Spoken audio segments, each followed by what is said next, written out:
Okay, just a quick video on how to field strip and reassemble a Smith & Wesson Model 41. The one I have is the Performance Center edition, but I'm pretty sure the process is the same for all the Model 41s. All right, here we go. First, make sure we are unloaded, so drop the magazine, rack the slide, make sure it is empty, and then lock the slide back. I always make sure the safety is on. Not sure if you need it for field strip, but I always make sure the safety is on. Now, you're going to pull down on the trigger guard. This is actually the locking latch. Keep in mind, the only thing keeping your barrel on the gun is that latch. So capture the barrel assembly. All right, hold it there. That way it doesn't just fall off the gun. This can be a little tight, so what I like to do is get at least 2 fingers in there if you can, and then I'm going to push away from the gun with the thumb. So there we go. Again, keep your hand on that barrel so it doesn't just drop off, and it will just come off the top like that. Now, what you're going to do is you're going to pull back on the slide and then tilt up. There is a spring in here. It is not captured, so watch for that. So pull the slide back, tilt it up like this, gently bring it forward because you're going to feel the spring tension. All right, and there you go. There is the spring and the guide rod. And at this point in time, you've field stripped the gun. Now let's put it back together and let me show you what can happen on some of the newer Model 41s. First, let me show you how easily this latch should come back up. So when putting it back together, you're going to have to relatch the gun, and it should be just that simple. You're going to feel a little bit more pressure when the barrels are, or feel a little bit more resistance when the barrel is actually on there, but it should be fairly simple.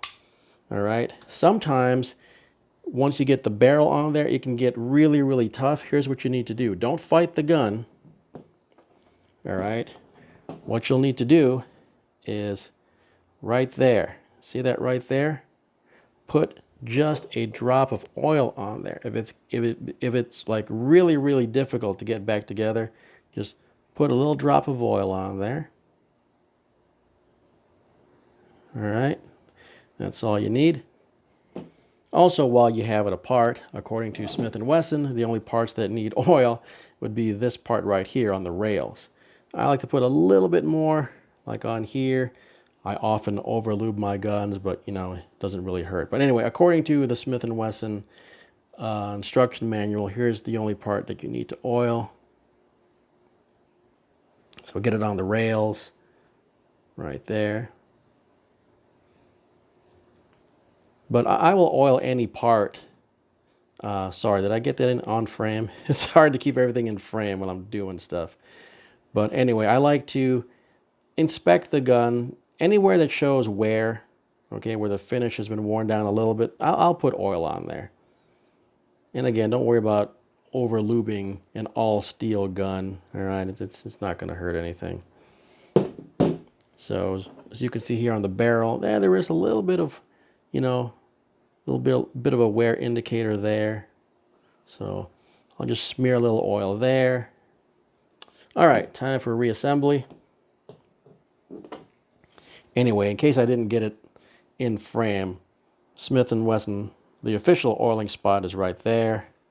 And of course on the other side, just get it on the rails and in that little groove. All right, so the tricky part here is that you gotta,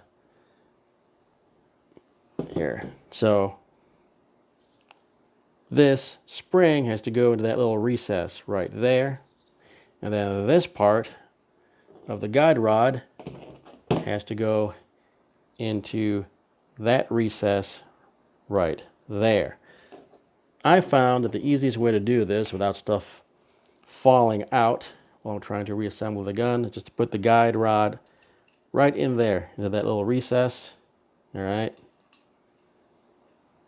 Oh, I also like to put a little drop of oil on the guide rod. The instruction manual says not to, but I don't think it's going to hurt it. So there it goes. Goes into that little recess right there. And then make sure that spring goes into that hole in the front. All right, then what you're going to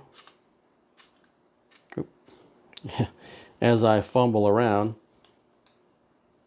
and try to keep things in frame, you're going to bring this back. All right, you're going to lift the back up a little bit. Basically, you're going to do the reverse of what you did earlier. It's not this difficult. It's just, you know, when I have to do it in front of the camera,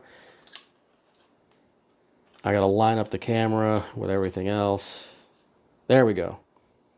So make sure I get it all in frame. So you're going to make sure that lines up there. You're going to bring it all the way back until you can push down on the slide, and then it'll come forward. Now it's seated, but you have to have we have to lock it back. Okay, once you've got it seated, lock it back. The barrel should drop right in, just like that. You shouldn't have to. The instruction manual says you have to push it down. It should just drop right in, basically. All right. Once again, the latch is what keeps the barrel on. So be sure to capture that barrel as you rotate the latch up and into place. And again, you're going to feel a little bit of resistance, a little bit more than when the barrel's not on there. But there we go. It should snap right in without too much difficulty. If you're having to really fight that latch, trying to get it to pop back in, just oil that one part that I showed you. And then a little bit of wear marks right there. So you know what? I'm going to put a little bit of oil right on that part there. And on the other side as well. A little too much oil, that's okay. It's not going to hurt the gun. Drop the slide, check it for function. Run that slide a little bit, smear that oil around. Put a mag in, do your usual function check. All right, does the mag seat okay? Does it lock back on empty? Does the mag drop free? Yep, passes the function check, and there you go.